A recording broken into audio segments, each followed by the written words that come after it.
Салам достор. Биз силер менен өткөн насаатта ойду башкара билүүнүн күчү, тагырга айтканда ой деген эмне жана алар кантип иштери жөнүндө караганбыз. Ойдун ишке аша турган күчү бар. Ойлор сезимдерди, каалоолорду, иш-аракеттерди, адатты жана мүнөздү калыптандырат. Жакшы ойлор жакшы сезимдерди, жакшы каалоолорду, жакшы иш-аракеттерди, жакшы адатты, жакшы мүнөздү калыптандырат. Ал эми жаман ойлор тескерисинче, жаман сезим, жаман каалоолорду, жаман иш-аракет, жаман адаттарды, акыр аягы жаман мүнөздү калыптандырат. Бүгүн болсо биз сиздер менен ойлор кантип же кайсы жерден, кайдан пайда болот? Жаман ойлор кайдан пайда болот? Ошондой эле жакшы ойлор кайдан пайда болот? Ошондой эле жаман ойлордун булагы жөнүндө карайбыз. Биздин ойду башкара билүүнүн күчү аттуу насааттын негизги аяты бул Накыл сөздөр 4-бап 23 аят. Ал жакта мындай деп жазылган: баарынан да эмнени ойлонуп жатканыңдан сак бол.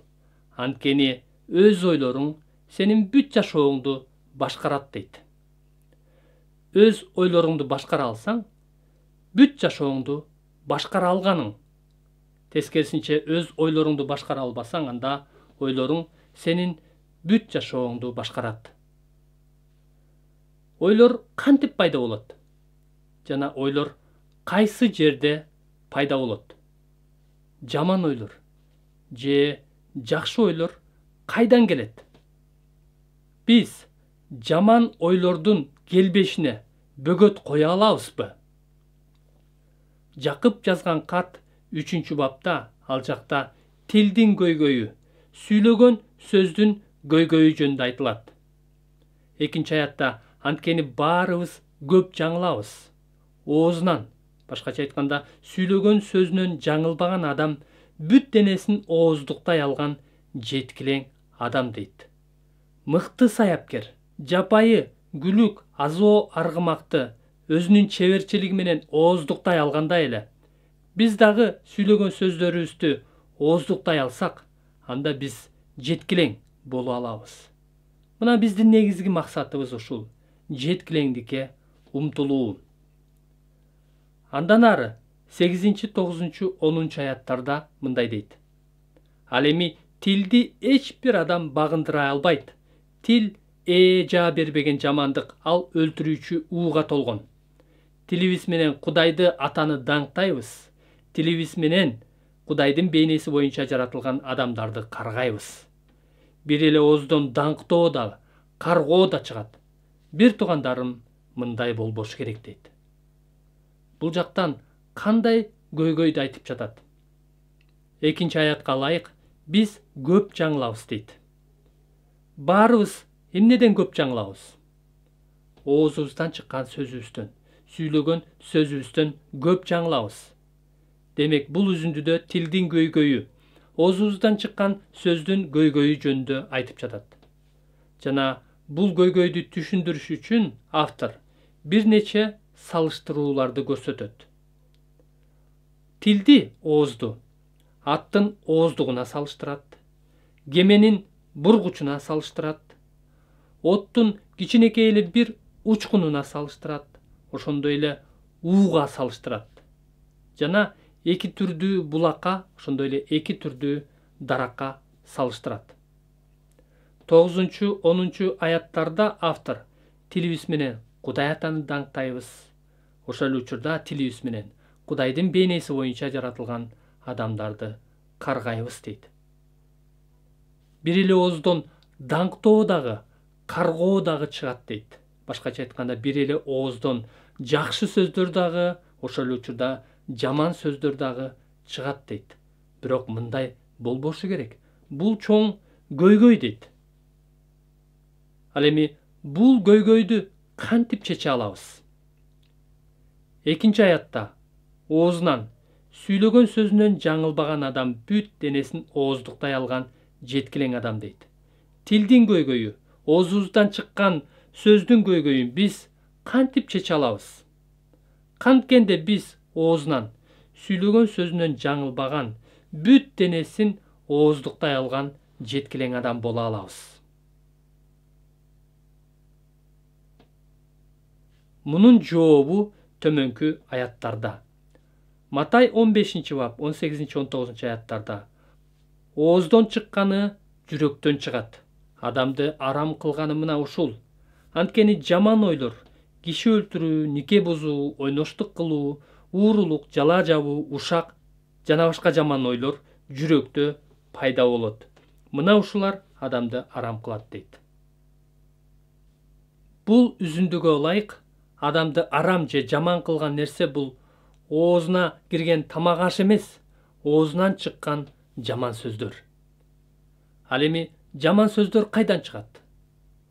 Жаман сөздөр адамдын акылынан, жүрөгүндөгү ойлордон келип чыгат. Анткени биз жогоруда окугандай, жүрөк эмнеге толсо, ооздон ошол чыгат. Ошондой эле Матай 12-бап 33-төн 35-ке чейинки аяттарда мындай деп жазылган. Даракты жакшы баксаңар, мөмөсү да жакшы болот. Жаман баксаңар, мөмөсү да жаман болот. Анткени дарактын кандай экени мөмөсүнөн билинет. Эй жылан тукумдары, өзүңөр жаман болуп туруп, анан кантип жакшы сөз сүйлөй алмак элеңер? Анткени адамдын жан дили эмнеге толуп ташыса, ошол тилине чыгат дейт. Жүрөк эмнеге толсо, ооздон ошол чыгат дейт. Жакшы адам жакшы дилиндеги жакшы казынасынан жакшылыкты берет. Дили деген бул адамдын ички жан дүйнөсү, ойлору, акылы, жүрөгү. Жаман адам жаман казынасынан жамандыкты берет. Демек, оозубуздан чыккан сөздөр жүрөгүбүздөн чыгат.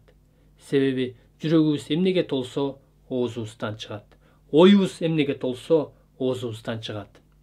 Иса Теңир бул үзүндүдөгү эки түрдүү дарак жана эки түрдүү казынаны мисал келтирүү менен жүрөгүбүз эмнеге толсо, оозубуздан ошол чыгаарын, жүрөгүбүз жакшы ойлорго толсо, оозубуздан жакшы сөздөр чыгаарын, ал эми жүрөгүбүз жаман ойлорго толсо, оозубуздан жаман сөздөр чыгаарын айтып жатат.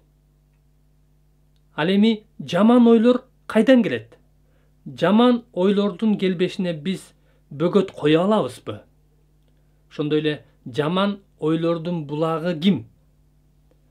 Башталыш 3-бапка ылайык жаман ойлордун булагы шайтан экенин биз билебиз. Башталыш 3-баптагы окуяда Адам менен Ово Эден багында жашап жүрүшкөндө шайтан алардын акылына келип, жалганды сээп, жалган сөздөрдү, жаман сөздөрдү айтып, ошентип Адам менен Ово шайтандын жалган сөзүнө, жаман сөзүндө акылына ишенип кетишкендиктен алар күнөөгө батышты. Кудай тыюу салган дарактын жемишинен жеп, алар өлүмгө дуушар болушту. Иса Теңир үрөн себүүчү жөнүндөгү аңгемеде дагы бул аңгеменин мааниси мындай: үрөн Кудайдын сөзү. Башкача айтканда, Кудайдын сөзү жакшы сөздөр, жакшы ойлор. Ал эми кара сойлокторду сепкен душман бул шайтан деп айткан. Кудай өз сөзү аркылуу дайыма бизге жакшы ойлорду себет.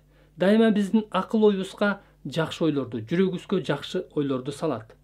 Ал эми шайтан кара сойлоктор бул жаман ойлор. Демек шайтан жаман ойлорду себет. Жаман ойлор бизге көбүнчө күнөөкөр табиятыбыздан, жана көз кумары, дене кумарынан, бул дүйнөдөн жана шайтандан келет. Бул үчөө бир. Бирок анын башында шайтан турат. Демек шайтан жаман ойлордун булагы. Ошентип, канткенде биз жаман ойлорго бөгөт кое алабыз? Жүрөгүбүздү, акылыбызды жаман ойлорго эмес, канткенде жакшы ойлорго толтура алабыз? Римдиктерге жазылган кат 12-бап 2-аятта мындай деп жазылган: бул дүйнөгө ылайыкташпагыла, тескерисинче Кудайдын жакшы, өзүнө жаккан жана жеткилең эрки эмне экендигин таанып билүү үчүн акыл оюңарды жаңылантып туруу аркылуу толугу менен өзгөрүлгүлө дейт. Акыл оюңарды дайыма жаңылантып тургула дейт. Канткенде биз акыл оюбузду дайыма жаңылантып турабыз? Бир гана Кудайдын сөзү аркылуу. бир гана Кудайдын сөзү аркылуу. Анткени биз жогоруда караганыбыздай, Кудай дайыма өз сөзү аркылуу бизге жакшы үйрөндү. Кудайдын сөзү бул үйрөн дедик. Дайыма Кудай жакшы ойлорду себет. Ошентип жүрөгүбүздү биз дайыма Кудайдын сөзүнө толтуруп турсак, анда биздин оозубуздан дагы дайыма жакшы сөздөр чыгат.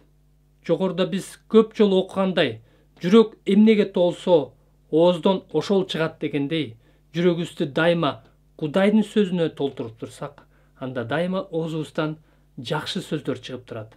Жана жаман ойлорго жүрөгүбүздө, ойлорубузда орун калбайт. Ошондуктан биз Кудайдын сөзүнө көбүрөөк убакыт бөлүшүбүз керек. Ошентип, жогоруда окуган аяттарга ылайык, Жакып 3-баптан өз тилиңиз, сүйлөгөн сөздөрүңүз жөнүндө кандай чындыктарды билдиңиз? Жана сүйлөгөн сөздүн ойлогон ойлор менен кандай байланышы бар экен? Видеону паузага коюп, бул чындыктарды иш жүзүндө аткарыш үчүн ой жүгүртүңүз. Жана бул суроолорго жазуу түрүндө жооп берсеңиз жакшы болот. Жаман ойлор кайсыл жерде пайда болот экен? Жана жаман ойлордун артында ким турат экен? Ошондой эле канткенде Римдиктер 12-бап 2-аятка ылайык жаман ойлорго бөгөт кое алабыз. Канткенде биз акылыбызды жаңылантып тура алабыз. Ошентип биз бул насаатта тилдин, сүйлөгөн сөзүбүздүн көйгөйүн, бир эле учурда биздин оозубуздан жакшы жана жаман, бата жана каргыш сөздөрдү сүйлөй берет экенибизди көрдүк. Бул чоң көйгөй. Бир эле учурда бир эле ооздон жакшы жана жаман, бата жана каргыш сөздөр чыгат. Бирок мындай болбошу керек. Китеп бизге мындай болбошу керектигин жана биз жетилгендикке умтулушубуз керек экендигин үйрөтөт. Бир эле учурда биздин оозубуздан жакшы жана жаман сөздөр чыкканы бул биздин жүрөгүбүздүн абалы кандай экенин көрсөтөт. Анткени жүрөк эмнеге толсо, ооздон ошол чыгат. Көзүбүз менен эмнени көбүрөөк көрсөк, интернеттен, социалдык тармактардан, кулагыбыз менен эмнени көбүрөөк уксак, интернеттен, социалдык тармактардан, алар түзмө-түз биздин жүрөгүбүзгө барат. Ошентип, жүрөгүбүз биз көзүбүз менен көргөн, кулагыбыз менен уккан нерселерге толот.